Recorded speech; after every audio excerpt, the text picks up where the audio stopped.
بسم اللہ الرحمن الرحیم. السلام علیکم ناظرین, میں ہوں doctor Muhammad Saleem and welcome to national narrative. A man is known by the company he keeps. Pandora Papers part 2 کا یہ پروگرام ہے. اس ویلاگ میں ہم جائزہ لیں گے کہ کس طرح وزیر اعظم پاکستان جناب عمران خان صاحب پاکستان کے اندر عدل انصاف کو بول بالا کریں گے, وہ کس طرح ریاست مدینہ بنائیں گے, وہ کس طرح پاکستان کے اندر ایک ویلفیئر اسٹیٹ بنائیں گے, ان تمام اپنے مصاحبین کے ساتھ جو کرپشن کے اندر سرتپا جو ہے وہ ڈوبے ہوئے ہیں, اور ان لوگوں کے نام آ چکے ہیں پینڈورا پیپرز کے اندر. اور یہ وہی لوگ ہیں کم و بیش, ان میں سے کتنوں کے نام پہلے پیناما کے اندر تھے, اور ان میں سے کچھ شخصیات کا ذکر وکی لیکس کے ڈاکومنٹس میں بھی تھا.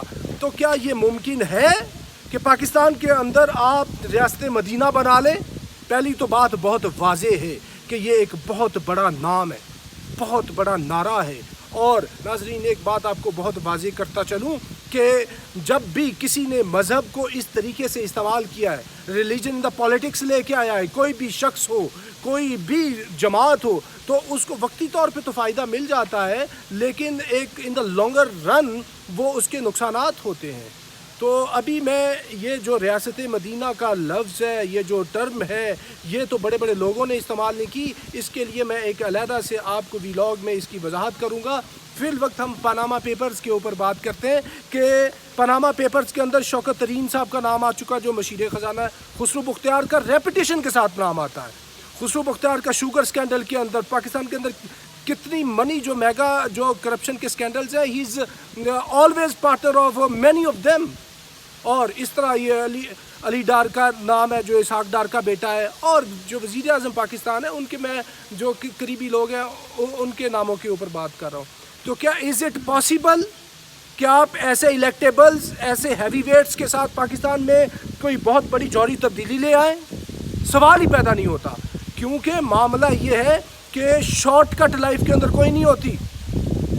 کیونکہ اگر آپ پاکستان کے نظام کو درست کرنا چاہتے ہیں, ادھر کوئی اسلامی فلاحی ریاست بنانا چاہتے ہیں, تو پھر آپ کو حضور علیہ السلام کے اسوہ پہ چلنا ہوگا, پھر اس بات پہ عمل کرنا ہوگا جو ایک مجرب نسخہ ہے, جو ریاست مدینہ قائم ہوئی تھی, جو خلافت راشدہ قائم ہوئی تھی. لیکن اس کے لیے آپ کو وہ کوالٹی سولز چاہیے, اس کے لیے یہ کرپشن کے اندر لت پت لوگ نہیں چاہیے. اور پاناما کے اندر جن کے ابھی یہ جو پینڈورا پیپرز ہیں جن کے اس کے اندر نام آئے ہوئے ہیں, وہ ساری کی ساری 2 نمبری ہے. وہ جتنی مرضی صفائیاں دیتے رہیں, لوگ صفائیاں پیش کر رہے ہیں, لیکن کیا اس طریقے سے وہ چھوٹ جائیں گے؟ یہ تو ایک انٹرنیشنل وہ جو جرنلسٹ کی آرگنائزیشن ہے انہوں نے یہ ہوم ورک کیا ہوا ہے. تو معاملہ یہ ہے کہ اس طریقے سے کام کر کے آپ پاکستان کے اندر کوئی تبدیلی نہیں لا سکتے. یہ تبدیلی آپ کو لانے نہیں دیں گے, کیونکہ یہ ہیوی ویٹ ہے, یہ عربی نسل کے گھوڑے ہیں. جب آپ ان کو لگام ڈالنا چاہیں گے تو یہ آپ کو سواری سے گرا دیں گے.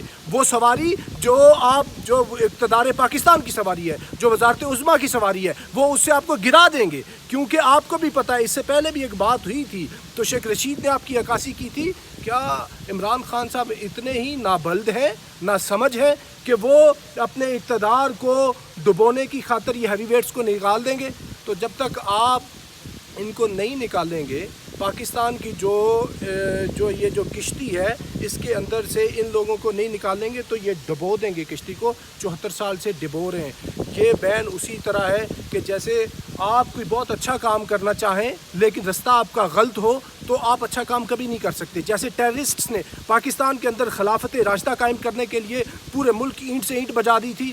انہوں نے سوئسائڈ اٹیکس کیے, ٹارگٹ کلنگ کی, بوم بلاسٹ کیے, 80,000 بندہ پاکستان کا مار دیا. For what? They wanted to establish ریاست مدینہ. They wanted to establish caliphate in Pakistan, but they could not do so because ان کا رستہ غلط تھا.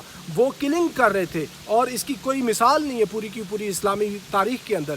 اسی طرح وزیر اعظم پاکستان بھی چاہتے ہیں کہ پاکستان کے اندر عدل ہو, انصاف ہو, پاکستان اسلامی فلاحی ریاست بنے.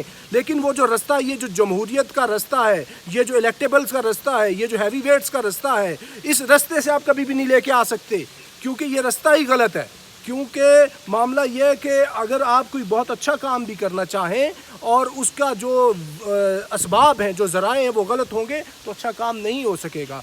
مثال کے طور پر اگر آپ نے مسجد بنانی ہے تو آپ ڈاکہ ماریں, چوری کریں, اور اس طرح کے پیسے اکٹھے کر کے مسجد بنائیں کہ اللہ تعالیٰ مسجد کا ثواب دے گا، ثواب مل ہی نہیں سکتا، کیونکہ جو آپ کے ذرائع ہیں، جو چیزیں ہیں جس سے آپ اس کے سارا وہ میٹیریل اکٹھا کریں وہ غلط ہے، وہ چیز قبول نہیں ہوگی۔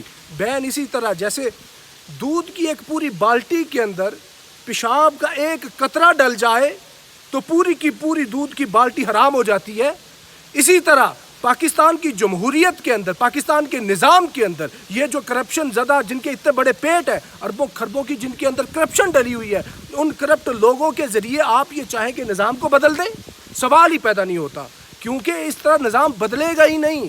اور کوئی بندہ یہ کہے، اس کی اور مثال دوں کہ دنیا بھی ساری مل جائے، جاہو حشمت بھی مل جائے، پاور اور ساری چیزیں، پیسہ بھی اکٹھا کر لے، وہ ساری دنیا کی چیزیں اکٹھی کر لے، ساتھ اس کو اللہ کا قرب بھی مل جائے، اللہ بھی مل جائے، تو کیا یہ ایسا ہو سکتا ہے؟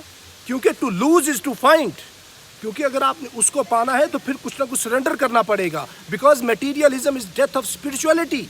اور اگر آپ نے دل کو صاف نہیں کیا ہوا اور دل کی صفائی نہیں تطہیر قلب نہیں ہوئی، تو پھر باری تعالیٰ کا وہ قرب نہیں ملتا۔ کہ بلے شاہ نے یہ کہا تھا کہ بلے شاہ رب تائیوں ملدا جے پاک محلہ ہووے دلدا۔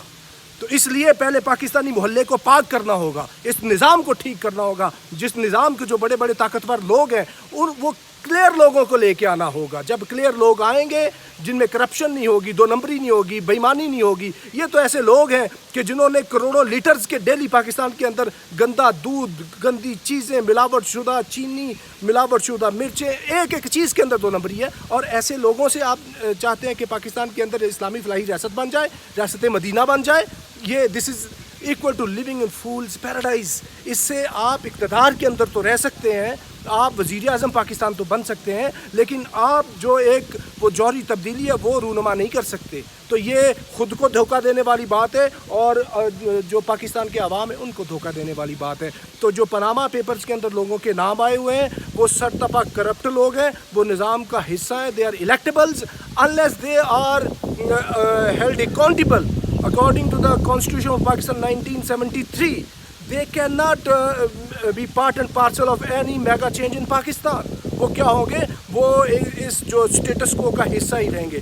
آپ آج اگر ان میں سے کسی ایک دو کو، پہلے آپ نے جہانگیر ترین کو ہاتھ ڈالنے کی کوشش کی، کیا نتیجہ نکلا؟ ادھر سے پرویز خٹک بھی ناراض ہوا، عبدالعلیم خان ناراض ہے، ادھر سے خسرو بختیار کو ناراض کر بیٹھے، آپ کا اقتدار کتنے دن قائم رہے گا؟ It would be a matter of cup and lips، کہ تھوڑے دنوں کے اندر یہ آپ اس عربی نسل کے گھوڑے سے، اقتدار کے گھوڑے سے ان پہ منہ نیچے گرا دیں گے، کیونکہ یہ اتنے ہیوی ویٹ ہے، ان کا ایک نیکسس ہے، گٹھ جوڑ ہے، ان کی اکانومی کا، انڈسٹری کا، پولیٹکس کا، اور پوری کی پوری پاور ایچلونز میں they are relatives to each other. یہ جو پہلے 22 فیملیز ہوا کرتی تھی ایوب خان کے زمانہ میں، اس فیملیز کو آپ اٹھا کے کوئی 500 فیملیز کے اوپر لے جائیں، تو ان فیملیز کے ذریعے آپ چاہتے ہیں کہ جو بھوک، ننگ، غربت، بے روزگاری مسئلے میں پاکستان کے وہ ختم ہو سکیں گے؟ ناٹ ایٹ آل، ہو ہی نہیں سکتے۔ This is just equal to living in fool's paradise.